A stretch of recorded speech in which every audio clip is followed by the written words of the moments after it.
Please subscribe and press the bell icon for more updates from Sailesh Pandya Bhinash. કેમ છો મિત્રો? મળો તો ખરા શૈલેષ પંડ્યા ભીનાશ યુટ્યુબ ચેનલના આ કાર્યક્રમમાં આપનું સ્વાગત છે. દર્શક મિત્રો, મળો તો ખરામાં આપણે સાહિત્ય, સમાજ અને અનેક કલાઓના વિશિષ્ટ વ્યક્તિઓ સાથે વાત કરીએ છીએ. હવે વિશિષ્ટ શબ્દ એટલા માટે વાપરું છું કારણ એમણે સાહિત્યમાં, સમાજમાં અને જે શિક્ષણમાં જે નોંધપાત્ર કામો કર્યા છે. અને કલા તો દરેક 64 કલાઓ છે, એમાંથી જે વિશિષ્ટ વ્યક્તિઓ છે એમની સાથે આપણે રૂબરૂ કરાવીએ છીએ. આપણે એ વ્યક્તિના સંઘર્ષની વાતો, એમના જીવનની વાતો, એમની સફળતાની વાતો એ આપ સુધી પહોંચે છે અને એમાંથી ઇન્સ્પિરેશન આપણે કઈ રીતે લઈ શકીએ એ મહત્ત્વની વાત છે. કારણ કે આ વિભૂતિઓ એવી છે કે આપણે જેમ કહીએ છીએ કે પરમાત્માના એવા એન્ટેનાઓ છે કે જે સમાજને નોખું, અનોખું પ્રદાન આજીવન કરતા રહ્યા છે. આપણે એવા જ એક વિશિષ્ટ વ્યક્તિ સાથે વાત કરવાની છે. ખૂબ આદરણીય છે, અમારા પ્રિય છે અને ખૂબ અંગત પણ છે, અમારા સ્વજન છે. આદરણીય શ્રી ભાનુપ્રસાદ પુરાણી સાહેબ. આ નામ કહું છું એટલે એટલું બધું વજન પડે છે, મને એટલો બધો આનંદ થાય છે હૈયામાં. કારણ કે આ પોડકાસ્ટ કરી રહ્યો છું મળો તો ખરામાં, તો મને એમ જ થાય છે કે હું તો મળેલો જ છું, હું તો આનંદિત જ છું, પણ આપ પણ એમની સાથે એમની યાત્રાના સહભાગી થાવ, આનંદિત થાવ અને આપણે ભાનુપ્રસાદ પુરાણી સાહેબને મળવું છે. મળીએ ભાનુપ્રસાદ પુરાણી સાહેબને. નમસ્કાર સાહેબ. નમસ્કાર શૈલેષભાઈ. હાજી. પુરાણી સાહેબ, આપને મળીએ ને એટલે એટલો બધો આનંદ થાય અને આપ બેઠા છો ને એ અમારું નસીબ છે અને મને તો આનંદ થાય છે હંમેશા. હવે આપ તો ગોધરા જી છે, કંઈ પાટનગરમાં વર્ષોથી વસવાટ. ગોધરાથી પાટનગર સુધીનો સફર એ સંઘર્ષનો સફર છે. જી. આપ ગોધરામાં જન્મ્યા, ડાકોરમાં મોસાળ, 5મા ધોરણ પછી ત્યાં આવો છો. પિતાશ્રી આજીવન શિક્ષક, એમના એટલા બધા સંસ્કારો તમારામાં ભર્યા છે કે એની સુવાસ, એની સુગંધ શિક્ષણ, સાહિત્ય અને સમાજને મળી. હવે મારે વાત એ કરવી છે કે પિતાશ્રીના સ્મરણો થોડા વાગોળવા છે. કઈ રીતે ડાકોર આવો છો મોસાળમાં અને કેટલું ભણો છો આપ, એ સુધીની વાત આપણે જાણીએ. જરૂર. એ વાત કરતાં ખૂબ આનંદ થશે મને પણ. હાજી હાજી.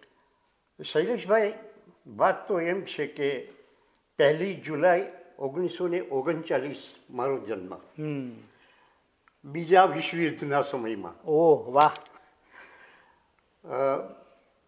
4-5 વર્ષનો હોઈશ અને મને મારા મોસાળ ગુજરાતના પવિત્ર તીર્થધામ ડાકોરમાં મૂકવામાં આવ્યો.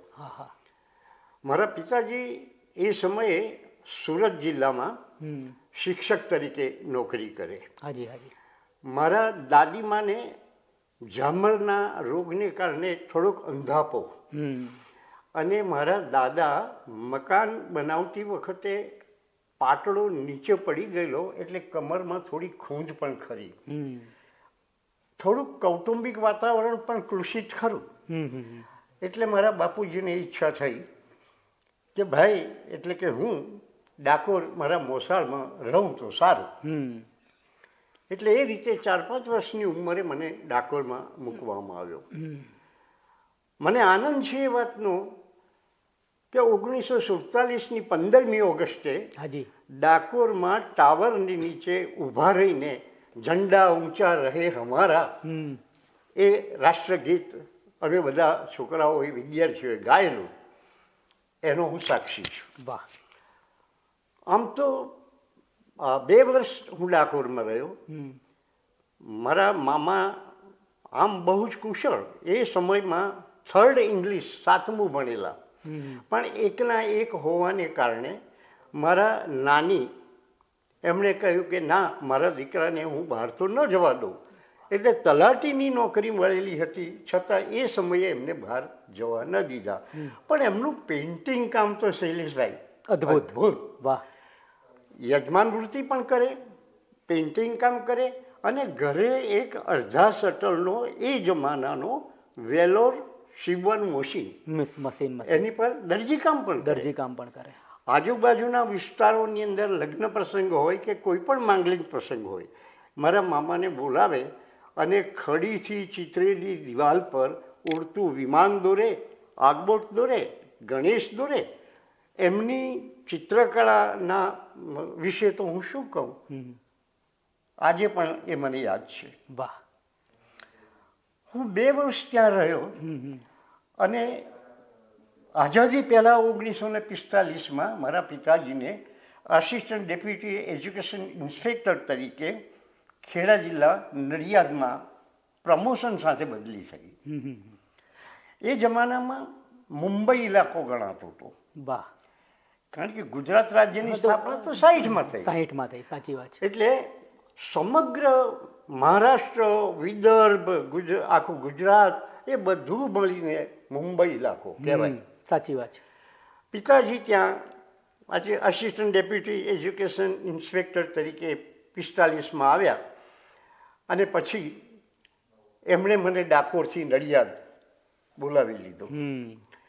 આમ તો શૈલેષભાઈ હું એમ કહી શકું કે ડાકોર મારા મોસાળમાં જે ઉછર્યો છું, મારા મામા, મામી, મારા નાની, મારા નાના તો નાનપણમાં મારા મામા હતા ને ગુજરી ગયેલા, પણ એમનો પ્રેમ જે મને મળ્યો છે, એમનું જે વાત્સલ્ય મળ્યું છે, વાહ, સગા દીકરા કરતાં પણ વધારે સાચવેલો. ક્યા વાત હે.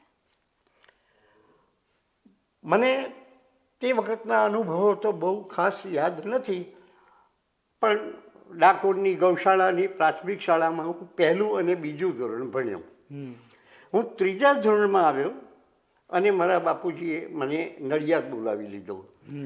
એટલે નડિયાદની પ્રાથમિક શાળામાં મારું 3જું ધોરણ શરૂ થયું.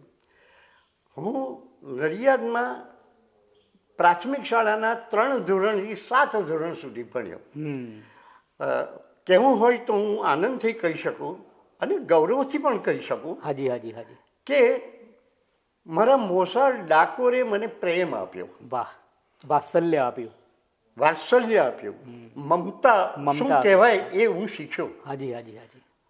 પણ નડિયાદે મને શબ્દ આપ્યો. ક્યા વાત હે, ક્યા વાત હે. હું એટલા માટે કહું છું કે મારા પિતાજી ઇન્સ્પેક્ટર તરીકે આખા ખેડા જિલ્લામાં ફરતા હોય, એ શનિવારે આવે ઘરે. શનિવારની સાંજ મારા પરમ મિત્ર અને મારા પડોશી ગુજરાતના ખૂબ જાણીતા મોટા સાહિત્યકાર પુરુરાજ જોશી, એ મારા પડોશી, વાહ, અમને બંનેને આંગળી પકડીને સીમ જોવા લઈ જાય, મંદિરમાં લઈ જાય. નડિયાદની કોઈ પણ જગ્યા ફરવામાં એ વખતે મેં બાકી નહીં રાખ્યું હોય. માત્ર લઈ જાય એટલું નહીં, પણ વૃક્ષોની ઓળખ કરાવે, સૌંદર્યનું રસપાન કરાવે. સરસ મજાના, એ પોતે પણ લેખક હતા, ગીતો લખ્યા હોય એ અમને સંભળાવે. મને એમ કહી શકાય કે પુરુરાજને અને મને શબ્દ જો સાંભળ્યો હોય તો બાપુજી પાસેથી સાંભળ્યો. બહુ અચ્છે. નડિયાદમાં પણ ઘણા સંસ્મરણો છે, પણ એક હું કહું. પુરુરાજભાઈ અમે બંને મિત્રો લંગોટિયા એક જ ધોરણમાં ભણતા. અમે ત્યાં સુમંતર નામે હસ્તલિખિત સાપ્તાહિક શરૂ કર્યું. વાહ. કાગળો અને બધો ખર્ચ હું કરું, પુરુરાજભાઈ એમની કવિતા મૂકે, મારી કવિતા મૂકે, હસ્તલિખિત અક્ષર પણ એમના ખૂબ સુંદર. એ હસ્તલિખિત સુમંતર નામનું અઠવાડિયું અમે તે વખતે નીકળતા બાળ સાહિત્યનું સરસ મજાનું ઝગમગ એમાં એક વખતે મોકલ્યું. સામે તરત જ જવાબ આવ્યો જીવરામ જોશીનો કે તમે પોતે જોજો સુમંતર ના થઈ જતા. ક્યા બાત હે, ક્યા બાત હે, ક્યા બાત હે. પણ આનંદ મને એ વાતનો છે કે જ્યારે હું 6ઠ્ઠા ધોરણમાં ભણતો હતો ત્યારે ભારત જન નામનું ગાંડું ઘેલું કાવ્ય તો ન કહી શકાય પણ રચના મેં કરી, ઝગમગમાં મોકલી અને છપાઈ. વાહ. એટલે 6ઠ્ઠા ધોરણમાં મારું કાવ્ય છપાયેલું, એનું આજે પણ સ્મરણ કરતા આનંદ થાય છે. આનંદ થાય છે. હાજી. આજના મારા મિત્ર યશવંત મહેતા તો એમ કહે છે કે તમે માત્ર બાળ સાહિત્યકાર જ નહીં, તમે તો બાળક સાહિત્યકાર છો. વાહ વાહ વાહ વાહ, ક્યા બાત હે. એ યશવંત મહેતા સાહેબનો પણ ઇન્ટરવ્યૂ કરેલો છે આપણે, અને આપના મિત્ર છે એ જાણીને આનંદ થયો. બહુ મારા ઘનિષ્ઠ એ હું આગળ પણ વાત તમને સમજાવીશ. હા હા. પછી તો શું થયું કે 7 ધોરણ સુધી હું નડિયાદમાં ભણ્યો. મદ્રાસમાંથી નીકળતું ચાંદા મામા નામનું ગુજરાતી માસિક, મુંબઈમાંથી નીકળતું રમકડું માસિક, વાહ. ઝગમગ, આ બધામાં કંઈક ને કંઈક હું મોકલતો રહ્યો, છપાતું રહ્યું. એટલે ઉત્સાહ ખૂબ વધ્યો. પુરુરાજને અમે બંને લાઇબ્રેરીનો પણ ઉપયોગ કરીએ, સાથે ફરીએ, સાથે લખીએ, સાથે ગાઈએ. એમ કરતાં કરતાં જ્યારે હું 7મા ધોરણમાં આવ્યો ત્યારે મને યાદ છે કે 1950ની અંદર જ્યારે ભારત પ્રજાસત્તાક બન્યું ત્યારે નડિયાદના ટાઉન હોલની રોશની જોવા માટે પણ પુરુરાજને અમે બે સાથે ગયા. સાથે ગયા હતા. ક્યાં બાત હે. પછી તો 1953માં 7મું ધોરણ મેં પાસ કર્યું અને મારા પિતાજીની બદલી અમદાવાદ થઈ. 1957માં મને સરકારી અધિકારીઓના સંતાનોને તો શું કે પિતાજીની બદલી થાય ત્યાં પાસે સાથે જવું પડે. બિલકુલ. એટલે 1953માં હું અમદાવાદ આવ્યો. અમદાવાદમાં સદભાગ્ય કહી શકાય, ખૂબ જાણીતી તે વખતની school V.S. Trivedi tutorial high school, જેના પ્રિન્સિપલ નંદુભાઈ શુક્લ હતા. આનંદ એ વાતનો છે કે નંદુભાઈ શુક્લ અમારા પંચમહાલ જિલ્લાના શહેરાના વતની. વાહ, ક્યાં બાત હે. અને બાપુજીને તો બહુ સારી રીતે ઓળખે. એટલે મારા બાપુજીની આંગળી પકડીને એ સ્કૂલમાં હું ગયો અને તરત જ મને પ્રવેશ પણ મળી ગયો. એટલે ધોરણ 8થી ધોરણ 11, કારણ કે એ વખતે ઓલ્ડ એસએસસી, ધોરણ 11 સુધી હું અમદાવાદમાં V.S. ત્રિવેદી ટ્યુટોરિયલ હાઈસ્કૂલમાં ભણ્યો. એક બે પ્રસંગ કહું.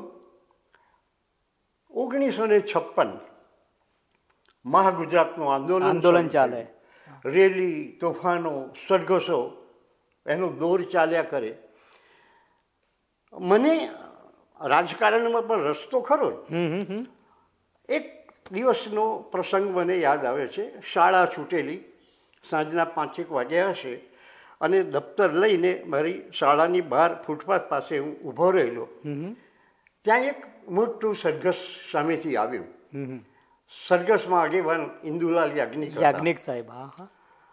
મા ગુજરાત જિંદાબાદ, મા ગુજરાત લેકે રહેંગે ના સૂરો સાથે રેલી નીકળી. મને ખબર જ ન રહી કે હું શું કરી રહ્યો છું, પણ હું ઇન્દુલાલની બાજુમાં જઈને ગોઠવાઈ ગયો. વાહ. રેલી ચાલે એમ હું એમની સાથે સાથે ચાલ્યા કરું. રેલી પાનકોર નાકા થઈ, દાણાપીઠ થઈ અને આસ્ટોડિયા રોડ તરફ આગળ આવી. હું પણ એમની સાથે સાથે ચાલ્યા જ કરું. આસ્ટોડિયા આગળ ખમાસા પોલીસ ચોકી છે. એની સામે તે વખતે એક મહિલા આર્ટ્સ કોલેજ હતી. બિલકુલ. મારું ધ્યાન એ મહિલા આર્ટ્સ કોલેજના બોર્ડ ઉપર ગયું, પણ મેં ત્યાં જોયું કે એક લાંબો તાર બાંધેલો હતો અને એની પર એક બલ્બ લટકતો હતો. કદાચ રાતના સમયે બલ્બ ચાલુ રાખતા હશે. મેં ઇન્દુલાલની બાજુમાં ચાલવાનું છોડી દીધું, ઝડપથી એ તરફ ગયો અને ત્યાં નીચે પડેલા થોડાક મેટલના પથ્થરમાંથી એક પથ્થર ઉઠાવ્યો. જ્યાં હું બલ્બ પર મારવા જાઉં છું ત્યાં ઇન્દુલાલ આવી પડ્યા. મૂકી દે, મૂકી દે, આવું આપણાથી ના થાય, મૂકી દે, જોડી જા, જોડી જા. અને હું એમની સાથે પાછો જોડાઈ ગયો. ગુજરાત રાજ્યના જ્યારે 50 વર્ષ થયા ત્યારે દિવ્ય ભાસ્કરમાંથી મારી પર ફોન આવેલો કે તમે મહા ગુજરાતના આંદોલનના સાક્ષી ખરા? મેં કહ્યું હા. મને કહે કે દિવ્ય ભાસ્કરમાં તમારું જે વક્તવ્ય છે થોડુંક અમારે લેવું છે, તમે અમને લખીને મોકલો. મને આનંદ છે કે દિવ્ય ભાસ્કરના એ દિવસના દૈનિકમાં ફોટા સાથે આ પ્રસંગ નોંધાયો છે. વાહ વાહ વાહ. એટલે પછી તો ભણવાનું 11 ઓલ્ડ એસએસસી પછી પણ શૈલેષભાઈ વાત એવી બની કે 1957માં મેં એસએસસી પાસ કરી. એ સમયે એને ઓલ્ડ એસએસસી હાજી હાજી કહેવાય. હમ. 1957માં જ્યારે મેં એસએસસી પાસ કરી પછી તો કોલેજમાં જવાનો રસ્તો આવ્યો. જાણીને આશ્ચર્ય થશે કે 1957માં જ મારા પિતાજીની બદલી પાછી પંચમહાલમાં થઈ, પંચમહાલમાં થઈ. ગોધરા ખાતે થઈ, અને મેં એસએસસી પાસ કરી. બરાબર. પ્રશ્ન એ આવ્યો કે હવે આગળ કોલેજ ભાઈને કરાવવી છે, બાપુજીની ઈચ્છા. પણ એ સમયે આખા પંચમહાલ જિલ્લામાં એક પણ કોલેજ નહોતી. ઓ 1957માં. હાજી હાજી. અત્યારે ભલે દાહોદ જિલ્લો અલગ, પણ તે વખતે તો દાહોદ, ગોધરા, આ બધું લુણાવાડા, આ બધો મળીને પંચમહાલ જિલ્લો. સંયુક્ત પંચમહાલ હતો. છતાં પણ એક પણ કોલેજ ના મળે. હમ. અને બાપુજીની ઈચ્છા ભણાવવાની તો ખરી જ. એટલે અમદાવાદની અને ગુજરાતની એ સમયની ખૂબ જાણીતી કોલેજ ગુજરાત કોલેજ, હમ. એમાં 1957માં મને પ્રવેશ અપાવ્યો. બરાબર. પ્રશ્ન રહેવાનો આવે, હમ. પણ ગુજરાત કોલેજની હોસ્ટેલમાં જ ત્યાં. મને પ્રવેશ પણ મળી ગયો. બરાબર બરાબર. એટલે 1957થી 1961 સુધી હું ગ્રેજ્યુએટ થયો ત્યાં સુધી ગુજરાત કોલેજની હોસ્ટેલમાં રહીને જ હું ભણ્યો. અનેક સંસ્મરણો ત્યારના પણ છે, આજે પણ યાદ આવે છે. મહાગુજતાની ચળવળ, શહીદ સ્મારક, એ ગુજરાત કોલેજ તો એનું એનું કેન્દ્ર એપી સેન્ટર હતું. કેન્દ્ર હતું. મને યાદ છે કે પ્રબોધભાઈ રાવળ ને હરિહર ખંભોળજા ને એ બધા સરઘસ લઈને અમારા ત્યાં આવતા અને એમને કહેતા કે ઝાંપો ખોલી દો, બહાર આવી જાઓ. આ પરિસ્થિતિની અંદર 1961ની અંદર મેં BA પાસ કરી. સંસ્મરણો તો એટલા બધા છે શૈલેષભાઈ, હાજી હાજી, શું યાદ કરીએ અને શું ભૂલીએ. હાજી હાજી હાજી. મારા ક્લાસમેટ તરીકે ખૂબ જાણીતી હસ્તીઓ યશવંત મહેતા, ઉમાશંકર જોશીની દીકરી નંદિની જોશી, તે વખતના કોંગ્રેસના અને મજૂર આગેવાન ખંડુભાઈ દેસાઈની દીકરી ભારતી, ગુજરાતી ફિલ્મનો ખલનાયક અરવિંદ રાઠોડ, ધીરુભાઈ ઠાકરનો દીકરો ભરત ઠાકર, આ બધા અમારા ક્લાસમેટ. વાહ વાહ વાહ. આ બધાની સાથે ભણવાનું શરૂ કર્યું.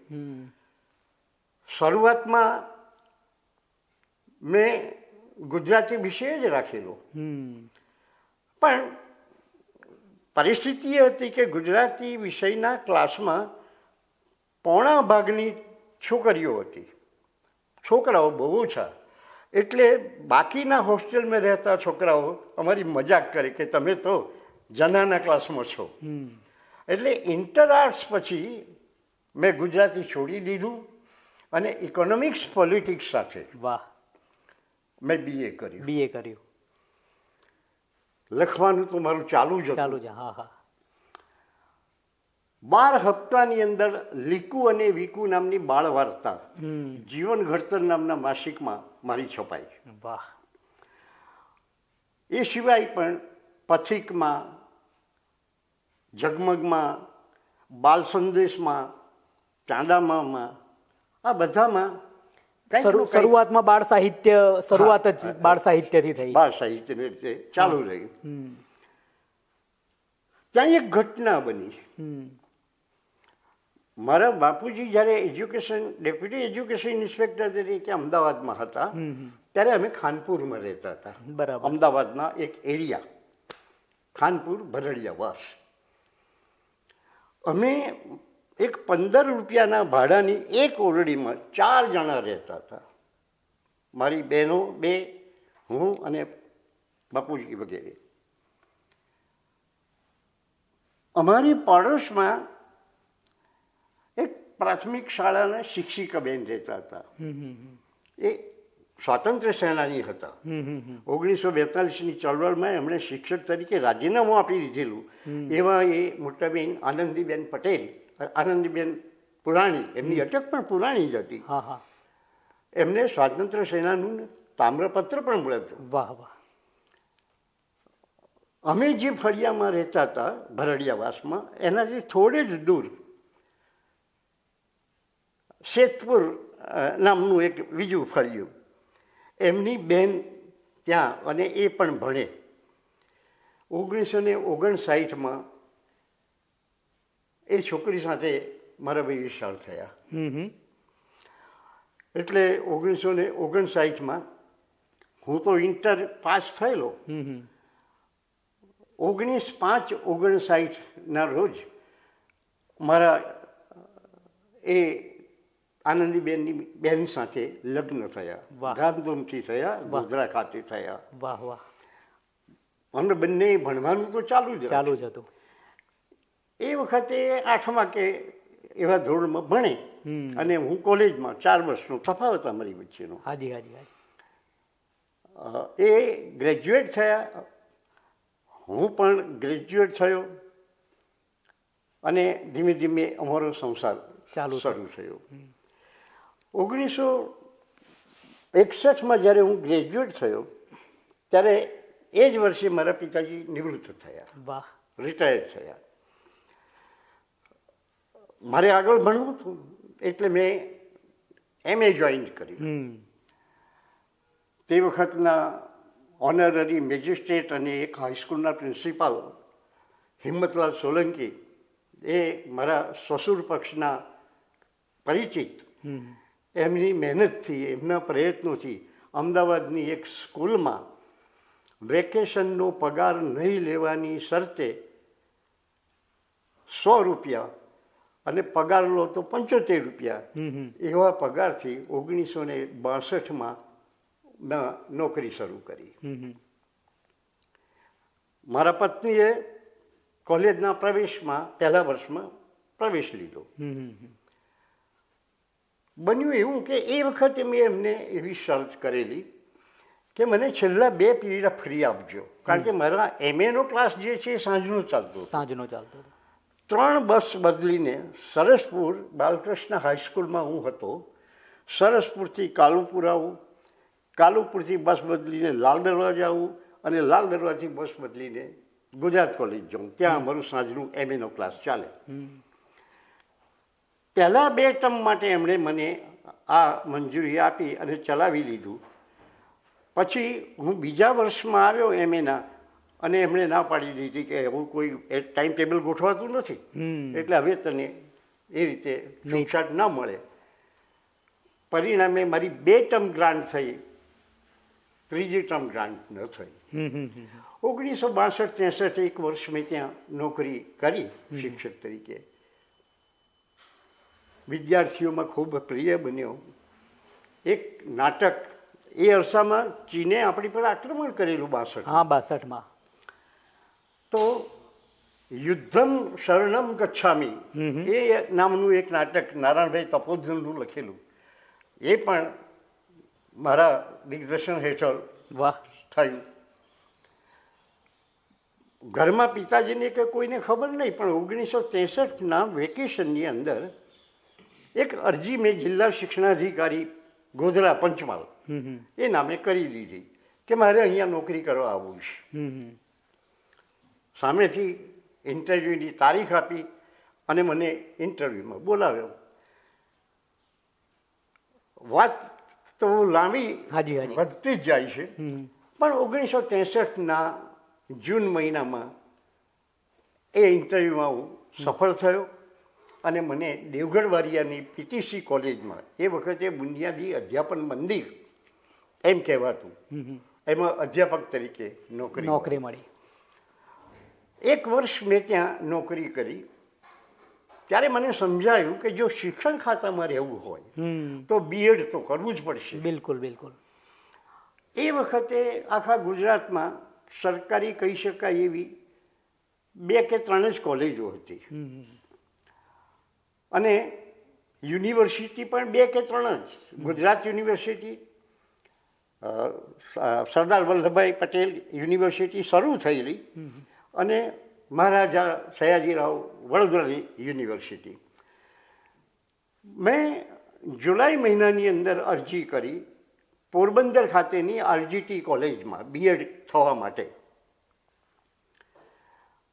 એ વખતે શૈલેષભાઈ એવું હતું કે શિક્ષકની નોકરી સીધી નહોતી મળતી, તમારે 100 દિવસનું એક્સપિરિયન્સનું સર્ટિફિકેટ મૂકવું પડે. એટલે મારા 100 દિવસ તે વખતે થઈ જતા હતા. એ સર્ટિફિકેટ મૂક્યું અને મને ટીચર તરીકે ત્યાં બીએડ કરવા માટે પ્રવેશ મળી ગયો. ભાઈ તો ઉપડ્યા પોરબંદર. જિંદગીમાં પહેલી વાર દરિયો જોયો અને દરિયા કાંઠા પર જ અમારી આરજીટી કોલેજ. પોરબંદરના મહારાજાનો સરસ મજાનો રામબાગ ટીચર્સ ટ્રેનિંગ કોલેજનો બંગલો, મોટો મહેલ. એક વર્ષ હું ત્યાં ભણ્યો એટલે બીએડ થયો. મને કહેતા આનંદ થાય છે કે આખી કોલેજની અંદર હું ફર્સ્ટ નંબરમાં પાસ થયો. વાહ. BEd first class with distinction. અને મારા બધા જ પ્રોફેસરોના મારા ઘરના સરનામે પત્રો આવ્યા કે તમારો ફર્સ્ટ ક્લાસ તો અમે જરૂર ધારેલો, પણ તમે તો એથી આગળ વધીને ડિસ્ટિંક્શન મેળવ્યો, અમારા આશીર્વાદ છે. ત્યાં પણ મારું લખવાનું અને એ બધું તો ચાલતું હતું જ. મારા ગુજરાતીના પ્રોફેસર મારી કવિતાઓને બધું સંભળાવું વાંચીને ખૂબ પ્રસન્ન થતા હતા. 1964માં હું પાછો આવ્યો અને વળી પાછું એ જ કોલેજમાં દેવગઢ બારિયા ખાતે મને અધ્યાપક તરીકે ફરી પાછો નોકરી ચાલુ રહે એ રીતે લેવામાં આવ્યો. હું 1964થી 1973 સુધી ક્યારેક ગોધરા તેલંગ હાઈસ્કૂલમાં બદલી થાય, 2-3 વર્ષ ત્યાં રહું, 2-3 વર્ષ પાછો દેવગઢ બારિયા રહું. એમ 1973 સુધી મેં શિક્ષક તરીકે, અધ્યાપક તરીકે નોકરી કરી. ત્યાં પણ સાહિત્યનું ખેડાણ તો મારું ચાલુ જ હતું. એટલે લખવાનું, પ્રકાશિત થાય, આ બધું ચાલ્યા જ કરે. 1973ની અંદર જીપીએસસી જાહેર સેવા આયોગ એની જાહેરાત બહાર પડી. મેં એમાં અરજી કરી, મારો ઇન્ટરવ્યૂ આવ્યો અને જીપીએસસીની અંદર 32 વર્ષની ઉંમરે હું ક્લાસ 2માં સિલેક્ટ થયો. વાહ. કહેવા ખાતર હું કહી શકું શૈલેષભાઈ કે મારી જિંદગીમાં પરીક્ષા મેં એક જ વાર આપી છે અને પાસ થવાની શરતે આપી છે. બરાબર. એટલે જીપીએસસીમાં પણ હું પહેલા જ ટ્રાયલે પાસ થઈ ગયો અને ત્યાં મારી સંઘર્ષની યાત્રા શરૂ થઈ. હું 1973માં જ્યારે જીપીએસસીમાં ક્લાસ 2માં સિલેક્ટ થયો ત્યારે મારી બદલી કેશોદની સરકારી હાઈસ્કૂલમાં, જુનાગઢની પણ આગળ, પ્રિન્સિપાલ તરીકે મને મૂકવામાં આવ્યો. ગવર્મેન્ટ સ્કૂલમાં. મેં જોયું કે 1972ની અંદર મારી સાથે અધ્યાપક તરીકે નોકરી કરતા મારા એક મિત્ર, જે અમે દેવગઢ બારિયામાં અધ્યાપકો તરીકે સાથે રહેતા હતા, ગઈકાલે એ અધ્યાપક હતા અને એમને એ જ કોલેજમાં પ્રિન્સિપાલ તરીકે મૂકી દીધા. વાહ. સંતરામપુરની પીટીસી કોલેજ હતી, એમાં પણ જે અધ્યાપક હતા એ પણ જીપીએસસીમાં ક્લાસ 2માં સિલેક્ટ થયેલા, એમને પણ એ જ કોલેજમાં પ્રિન્સિપાલ તરીકે મૂકી દીધા, જે ગઈકાલ સુધી અધ્યાપક હતા. અને મને ગોધરાથી કેશોદ, જુનાગઢથી આગળ મારી સંઘર્ષ યાત્રાની આ શરૂઆત કરી. એટલે માનસિક રીતે મને એમ થયું કે આ મને અન્યાય થાય છે. હા, બિલકુલ થાય છે. પણ જીપીએસસીના ક્લાસ 2 તરીકે પસંદ થવું એ વખતે તો બહુ મોટી વાત હતી. એટલે હું ગયો, ત્યાં હાજર થયો. એ વર્ષે જ મારા પત્નીને સંતરામપુરમાં પીટીસી કોલેજ અધ્યાપક તરીકે નોકરી મળી. વાહ. પ્રશ્ન ત્યાં ઉદ્ભવ્યો કે મારા બા અને બાપુજી વૃદ્ધ એ ગોધરા રહે, મારા બાને દમનો વ્યાધિ, મારા પત્ની ગોધરાથી 100-150 કિલોમીટર દૂર સંતરામપુર, ત્યાં પીટીસી કોલેજમાં અધ્યાપક, અને હું કેશોદમાં. માનસિક રીતે આ મારા મનમાં એક ધૂંધવાત હતું કે મને જ અન્યાય થાય. મારી સાથેના જે અધ્યાપકો ગઈકાલ સુધી અધ્યાપક હોય મને એમ જ પ્રિન્સિપલ બનાવે. અને મારી આ પરિસ્થિતિ જાણવા છતાં કે મારા પત્ની સંતરામપુરમાં છે, મારા મા બાપ ગોધરા છે અને કેશોદ, હું કેશોદ ગયો 1973-74નું એ વર્ષ. એ વર્ષે રેલ આવેલી અને અમદાવાદમાં ખૂબ પાણી ભરાઈ ગયેલું બધે. એ જ વર્ષે નવનિર્માણનું આંદોલન શરૂ થયું. કેશોદની જે સ્કૂલ હતી એ ગામથી 1.5 માઇલ જેટલી દૂર, અને પાકિસ્તાનના ભૂતપૂર્વ દિવાન ઝુલ્ફિકાર અલી ભુટ્ટોના બાપાનું શિકારખાનું, એમાં સ્કૂલ ચાલે. બરાબર. બહુ મોટું મકાન, બધી કાચની બારીઓ, કાચ તૂટી ગયેલા, કબૂતર ઘૂઘું કરે. ગામથી 1.5 કિલોમીટર 2 કિલોમીટર દૂર, ત્યાંથી એરપોર્ટ નજીક થાય. મેં વિચાર કર્યો કે જો હું ગામમાં રહેવા જઈશ તો 1.5-2 કિલોમીટર મારે ચાલીને આવવું પડશે. એટલે સ્કૂલની અંદર જ બહુ ઘણા બધા રૂમ્સ હતા, સગવડ પણ હતી. એક રૂમમાં રહેવાનું મેં નક્કી કર્યું. હું ત્યાં રહેતો હતો, એકાંત, ચારે બાજુ કશું જ ન મળે. રેલવે સ્ટેશનનું પ્લેટફોર્મ ઓળંગીને સામે જઈએ તો એક ગિરનાર લોજ હતી, ત્યાં મેં જમવાનું રાખ્યું. પણ આવી બધી પરિસ્થિતિની વચ્ચે મને હાઇપર એસિડિટી થઈ ગયું. મારાથી દાળ ભાત કે રોટલી કે કાંઈ ખવાય જ નહીં. એટલે હું મોળું દહીં ને એક રોટલી ખાઉં. એટલે પેલા લોજવાળા મને કહે કે સાહેબ મારી પર દયા રાખો છો, પૈસા તો પૂરા આપો છો ને તમે આટલું જ ખાવ છો. મેં કહ્યું કે મારાથી નથી ખવાતું. ત્યાં નવનિર્માણનું આંદોલન ચાલ્યું. ગોધરામાં કર્ફ્યુ હોય, અમદાવાદમાં ના હોય, અમદાવાદમાં હોય, સંતરામપુરમાં ના હોય, સંતરામપુરમાં હોય, ગોધરામાં થાય. આમ બધા જ ગામોમાં વારાફરતી કર્ફ્યુ શરૂ થઈ ગયા. હું હિંમત હારી ગયો અને મેં નક્કી કર્યું કે હું મારા ડાયરેક્ટર સાહેબને જઈને મળું અને એમને કહું કે મારી બદલી કરો. ખૂબ ધક્કા ખાધા. અમદાવાદના ડાયરેક્ટરને મળ્યો, ડેપ્યુટી ડાયરેક્ટરને મળ્યો. એ વખતના ડાયરેક્ટર સાહેબ બહુ કડક ગણાતા હતા, છતાં એમને મળ્યો. મેં વાત કરી કે સાહેબ મને તમે અહીંયાથી બદલીને બીજે જ્યાં મૂકવો હોય ત્યાં મૂકો, પણ મને અહીં અનુકૂળતા નથી. મને કે નહીં, તમે 2 વર્ષ માટે પ્રોબેશન પીરિયડ ઉપર છો, તમારે રહેવું જ પડશે. બહુ ધક્કા ખાધા.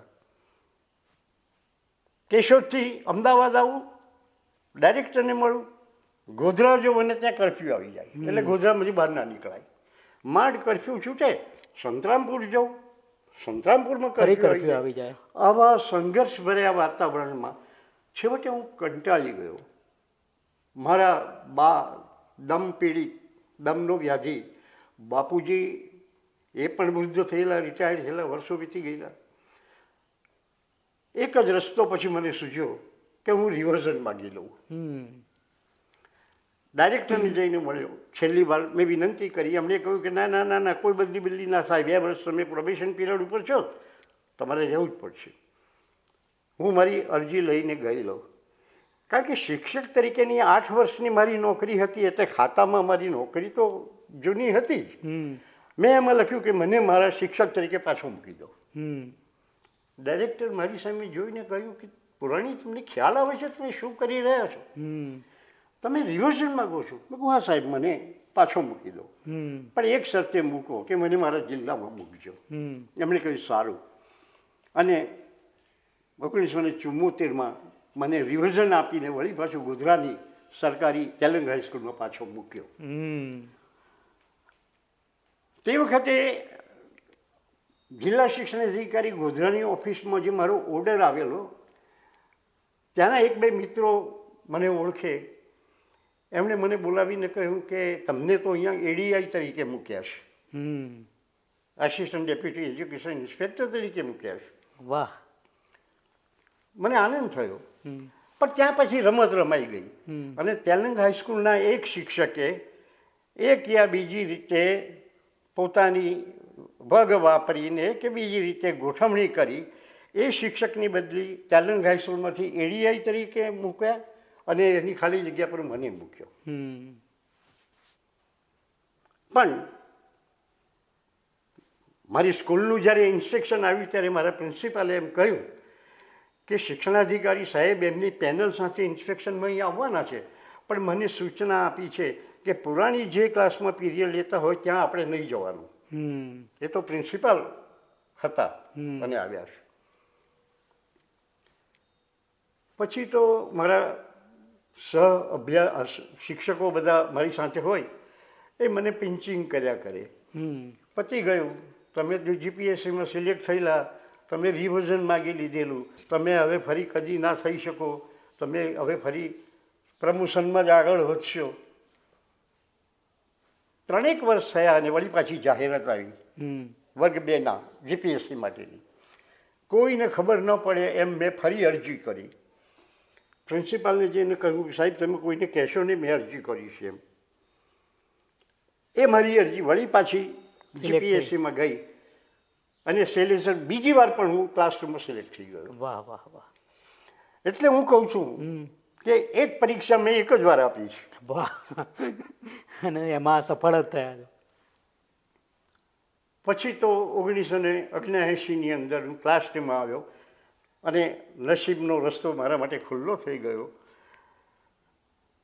મને project officer four adult education તરીકે પ્રોજેક્ટ ઓફિસર તરીકે ક્લાસરૂમમાં મૂકવામાં આવ્યો અને તે નડિયાદમાં જ. વાહ. એટલે 1 વર્ષ મેં ત્યાં પ્રોજેક્ટ ઓફિસર તરીકે પ્રશિક્ષણમાં કામ કર્યું. અમદાવાદ અને નડિયાદ અમારી ડાયરેક્ટર ઓફ એજ્યુકેશનની ઓફિસની વચ્ચેનું અંતર થોડું ઓછું, એટલે હું અવારનવાર મુલાકાતો તો લઉં. 1979ની અંદર ફરીવાર જ્યારે હું ક્લાસરૂમમાં સિલેક્ટ થયો ત્યારે મને એજ્યુકેશન ઇન્સ્પેક્ટર તરીકે નડિયાદની જ ઓફિસમાં, શિક્ષણાધિકારીની ઓફિસમાં પ્રોજેક્ટ ઓફિસરનું 1 વર્ષનું કામ પૂરું થયું એટલે ત્યાં મૂકવામાં આવ્યો. બરાબર. મને કહેતા આનંદ થાય છે કે વેકેશનની અંદર બાને પજવું નહીં માટે મારા બાપુજી મારી આંગળી પકડીને જે ઓફિસમાં મને લઈ જતા હતા અને જે ઓફિસના પગથિયા ચડીને મને એમના એક રૂમમાં બેસાડીને પ્રૌઢ સમાજ શિક્ષણ સમિતિ સુરતના કાળા રંગની નાની નાની પેટીઓ આવતી હતી ગામડામાં પ્રૌઢ શિક્ષણના વર્ગો ચલાવવા માટેની, એ મારી આગળ મૂકી દેતા અને એ હું વાંચતો. આજે પણ મને ખબર છે કે એ વર્ષોમાં જેટલું મેં વાંચ્યું છે એટલું એ પછીના વર્ષોમાં ક્યારેય વાંચ્યું નથી.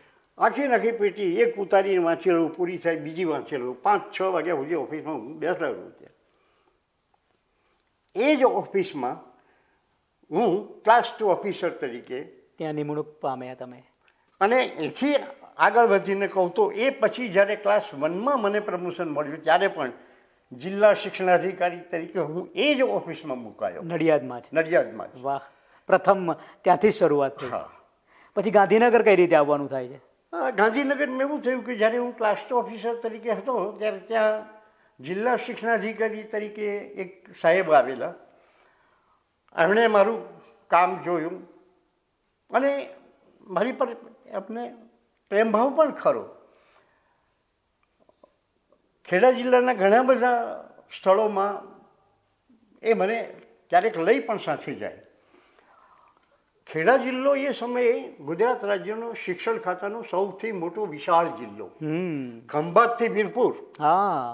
અને આ બાજુ ઠેઠ અડાસ ને અગાસથી માંડીને તે મહેમદાવાદ સુધી આવડો મોટો જિલ્લો. 546 સ્કૂલો, 8 પીટીસી કોલેજો અને 3 નગરપાલિકાની શિક્ષણ સમિતિઓ, એ બધાનો વહીવટ જિલ્લા શિક્ષણાધિકારી કરે. હા, બધું. મારી એ વખતની ઓફિસમાં જિલ્લા શિક્ષણાધિકારી અને 5 ક્લાસ 2 ઓફિસર હતા. એમાં હું સૌથી સિનિયર ક્લાસ 2 ઓફિસર તરીકે ત્યાં રહ્યો. 1985ની અંદર મારા જે જિલ્લા શિક્ષણાધિકારી હતા એમની ટ્રાન્સફર ગાંધીનગર ઓફિસમાં થઈ, ડાયરેક્ટર ઓફિસ. એક વખત એમનો મારી પર ફોન આવ્યો કે આવતીકાલે મિટિંગ છે, તમે આવવાના છો? મેં કહ્યું હા હું આવવાનો છું, મને મળીને જજો. હું અહીં આવ્યો મિટિંગમાં, એમને મળ્યો તો એમણે એમ કહ્યું કે અમારે તારી જરૂર ગાંધીનગરમાં છે. વાહ. એટલે મેં એમને કહ્યું કે જો એવું કંઈ કરતા નહીં હો, હમ મારા પત્ની સંતરામપુર નોકરી કરે, મારા મા બાપ ગોધરા નોકરી કરે, કમસે કમ હું નડિયાદથી અપડાઉન કરી શકતો હતો ગોધરા, તમે મને ગાંધીનગર બોલાવો એટલે મારે તો બધું બંધ થઈ જાય. હા હા. મને કે તને તકલીફ શું છે? મેં કહું આ તમને કહ્યું તો ખરું, મારા સંબંધો થોડા એવા હતા એટલે હું એમને યાર પણ કહી શકું, હાજી હાજી હાજી. કારણ કે એમના છોકરાઓ બંને વેકેશનમાં મારા ઘેર ગોધરા આવતા, બરાબર. અને રહેતા. મેં કહ્યું કે મારા પત્ની સંતરામપુરમાં, મા બાપ ગોધરા, તારા પત્નીને 3 મહિનાની અંદર લાવી દઈએ. બરાબર છે, ક્યાં બાત હે. પછી કંઈ વાંધો છે? મેં કહ્યું જોજો હો, હા જા, કંઈ વાંધો નથી. એટલે સમાજ કલ્યાણ ખાતાની અંદર મારી શિક્ષણ ખાતાની ત્યાં જરૂર હશે. આદર્શ નિવાસી શાળા તે વખતે નવી શરૂ થઈ, બરાબર બરાબર. અને મને એના ઓફિસરના હાથ નીચે મૂક્યો. મને કહેવામાં આવ્યું કે તારા બોસ જે છે ને એ જોઈન્ટ ડાયરેક્ટર છે, વચ્ચે બીજું કોઈ નથી, પછી તારું જ સ્થાન છે. આનંદ આવ્યો. 1 વર્ષ હું ત્યાં રહ્યો, મોટી ઓફિસમાં બધાનો સંપર્ક થયો. દરમિયાન લખવાનું ને એ બધું તો મારું ચાલુ જ હતું. 1 જ વર્ષ થયું હશે અને શૈક્ષણિક સર્વેની ક્લાસ 1ની નવી જગ્યાઓ બહાર પડી, અને 1985-86 1 વર્ષ મારું ત્યાં નિવાસી શાળામાં, આદર્શ નિવાસી શાળામાં અધિકારી તરીકે ગયું હશે. અને 1986ની અંદર તો મને ક્લાસ 1નું પ્રમોશન મળી ગયું. વાહ. સર્વે ઓફિસરમાં મને જામનગર મૂક્યો પાછો. સંઘર્ષ તો મારો ચાલુ જ હતો. વળી પાછો હું જામનગર સેક્રેટરીને જઈને મળ્યો અને મેં કહ્યું કે સાહેબ મારી આવી તકલીફ છે, મારા મા બાપ વૃદ્ધ છે, મારા પત્ની બહુ દૂર નોકરી કરે છે, મને કંઈ કોઈ જગ્યા ખાલી નથી, ક્યાં મૂકવા તમને? ત્યાં મને કોઈકે એમ કહ્યું કે નિયામક પ્રૌઢ શિક્ષણની ઓફિસ જે છે ને એમાં 1 જગ્યા ખાલી છે ક્લાસ 1ની,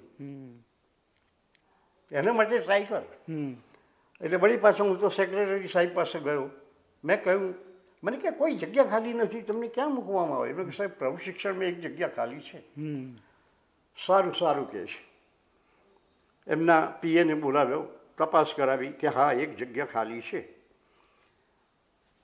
પ્રૌઢ શિક્ષણની અંદર મદદ આસિસ્ટન્ટ નિયામક તરીકે એ જગ્યા આસિસ્ટન્ટ નિયામકની ગણાતી હતી ક્લાસ 1ની, મને પ્રૌઢ શિક્ષણમાં મૂકી દીધો. મારું સદભાગ્ય હતું કે પ્રૌઢ શિક્ષણના જે નિયામક હતા, ડાયરેક્ટર ઓફ એડલ્ટ એજ્યુકેશન, એ લુણાવાડા તાલુકાના નજીકના બાકોર ગામના જ હતા, અરવિંદચંદ્ર શુક્લ કરીને. હું પણ પંચમહાલ જિલ્લાનો. એટલે એમણે 1 વર્ષ ત્યાં મેં નોકરી કરી પ્રૌઢ શિક્ષણાધિકારી તરીકે. અને પછી એવું થયું કે વળી પાછું રિવર્ઝન આવવાનો સમય થયો. એટલે 4-5 જણાને અમને કહેવામાં આવ્યું કે બીજાને પ્રમોશન આપતા, તમારાથી સિનિયર હતા એમને પ્રમોશન આપતા, તમારે હવે પાછા ક્લાસ 2માં જવું પડશે. પણ અધિકારી મિત્રો બધા એમણે કંઈક રસ્તો કાઢ્યો કે એજ્યુકેશન ટેકનોલોજી ભવન એ શૈક્ષણિક ફિલ્મો બનાવે છે અમદાવાદમાં. એ જગ્યાઓ તો બધી સેન્ટ્રલ ગવર્મેન્ટની શિક્ષણ ખાતાની છે, પણ સ્કેલ લગભગ સરખો છે, અને ત્યાં ઘણી જગ્યાઓ ખાલી છે. એ સંજોગોમાં એજ્યુકેશન ટેકનોલોજી ભવનની અંદર શૈક્ષણિક ફિલ્મ બનાવવામાં દિગ્દર્શક તરીકે વાહ મને મૂક્યો. મને કહેતા આનંદ થાય છે કે હું 2 વર્ષ ત્યાં રહ્યો, એમાં 4 બાળ ફિલ્મો બનાવી. એ 4 બાળ ફિલ્મોમાંથી મારી 2 બનાવેલી ફિલ્મ એ બેંગ્લોર ખાતે ઓલ ઇન્ડિયા ચિલ્ડ્રન્સ ફિલ્મ ફેસ્ટિવલની અંદર સિલેક્ટ થઈ. વાહ. અને એ રીતે મારું ત્યાં પ્રદાન રહ્યું. વળી પાછી જગ્યાઓ ખાલી પડે એમ મૂકે. એમ કરતાં કરતાં 1986-87ની આસપાસ મને પાછું અમદાવાદ જિલ્લા શિક્ષણાધિકારી વ્યવસાયલક્ષી પ્રવાહ એમાં મૂક્યો. ત્યાં હું એકાદ 2 વર્ષ રહ્યો હોઈશ. 1991 મારી ત્યાંથી ટ્રાન્સફર થઈ અને જિલ્લા શિક્ષણાધિકારી ગાંધીનગર તરીકે મને મૂક્યો. વાહ વાહ વાહ. પાટનગરમાં. પાટનગરમાં મંત્રીશ્રીએ મને બોલાવ્યો અને મને કહ્યું કે ગાંધીનગર છે અને તમને ફાવશે? મેં કહ્યું સાહેબ 3 વખત મેં જિલ્લા શિક્ષણાધિકારી તરીકેનો નડિયાદમાં હું જ્યારે ક્લાસ 2માં હતો ત્યારે ચાર્જ લીધો છે, ફાવશે મને. 1990માં હું અહીંયા ડીઈઓ શિક્ષણાધિકારી બન્યો, ક્લાસ 1 ઓફિસર. અને 91માં વળી પાછો મને મિનિસ્ટરે બોલાવ્યો. મને કે ભાઈ તમે શું ચાલુ કર્યો છે? મેં કહ્યું કેમ? તો કે ખેડા જિલ્લાના આચાર્ય સંઘ, બિન શૈક્ષણિક કર્મચારી સંઘ, શિક્ષક સંઘ, બધા સંઘોવાળા આવીને મારો જીવ ખાય છે કે અમારે ત્યાં પુરાણી પાછા મૂકો. તે વખતે ગાંધીનગર તાલુકો એક જ જિલ્લો હતો. મંત્રીશ્રીએ મને પૂછ્યું કે આ 48 જેટલી સ્કૂલોનો વહીવટ તમે ગાંધીનગરમાં શિક્ષણાધિકારી તરીકે કર્યો અને ખેડા જિલ્લો તો આપણો મોટો વિશાળ, તમને ત્યાં ફાવશે? મેં કહ્યું સાહેબ આપને ફાવે તો રાખજો, જો આપને ન ફાવે તો પાછો મને ગાંધીનગર મૂકી દેજો, કારણ કે મારા પત્ની પણ અહીં હાઈસ્કૂલમાં પ્રિન્સિપાલ છે. અને પછી તો શૈલાસભાઈ હું ત્યાં ગયો 1991માં. 25 જણની ડીઈઓની યાદી છે, એમાં સૌથી વધારે 4.5 થી 5 વર્ષ હું ડીઈઓ તરીકે રહ્યો. વાહ. શિક્ષણાધિકારી તરીકે. વળી પાછું યાદ અપાવું તો મારા પિતાજીની આંગળી પકડીને જે ઓફિસના પગથિયાં હું ચડતો હતો ત્યાં જ તમે શિક્ષણાધિકારી ત્યાં હું શિક્ષણાધિકારી, જિલ્લાના શિક્ષણાધિકારી તરીકે કામ કર્યું. અને પછી તો સરકાર બદલાઈ. એક સરકાર ગઈ અને બીજી સરકાર આવી. 32 જણની અમારી બદલી કરી 1995ના સપ્ટેમ્બરમાં. 91 થી 95 ડીઈઓ થઈ. 32 જણની બદલી કરી, એમાં મારો 32મો નંબર. અને મને વળી પાછો જુનાગઢ મૂક્યો. ઓહ, છેલ્લા 2 વર્ષ બાકી હતા. હા, મેં નક્કી કર્યું કે આપણે નથી જવું. પણ રોજ સેક્રેટરીનો ફોન આવે, તમે હાજર થયા કે નહીં? મિનિસ્ટર અમને પૂછાવે છે, હાજર થઈ જાઓ. મારી સાહિત્યનું કામ તો ચાલુ જ બધું હતું, લખવાનું નહીં. મેં કહ્યું કે સાહેબ પણ હું તો મારે હવે 97માં તો રિટાયર્ડ થવાનું છે, 1.5 વર્ષ બાકી છે ને મને અત્યારે મને કહે છે કે નહીં ચાલે, તમારે જવું જ પડશે. પણ એમણે મને એક વાક્ય કહ્યું કે તમે એમ કરો, જાઓ રજા પર ઉતરી જજો, મારી રજા મંજૂર કરી દઈશું. હું ત્યાં ગયો અને 2 દિવસ ત્યાં રહ્યો, પછી આવી ગયો, રજા પર ઉતરી ગયો. 95ના ઓક્ટોબરમાં. 96ના માર્ચમાં વળી પાછો મને ગાંધીનગર ખાતે જ ડીઓ તરીકે, જિલ્લા પ્રાથમિક શિક્ષણાધિકારી તરીકે મૂક્યો. 97માં હું રિટાયર્ડ. કેમ છો મિત્રો?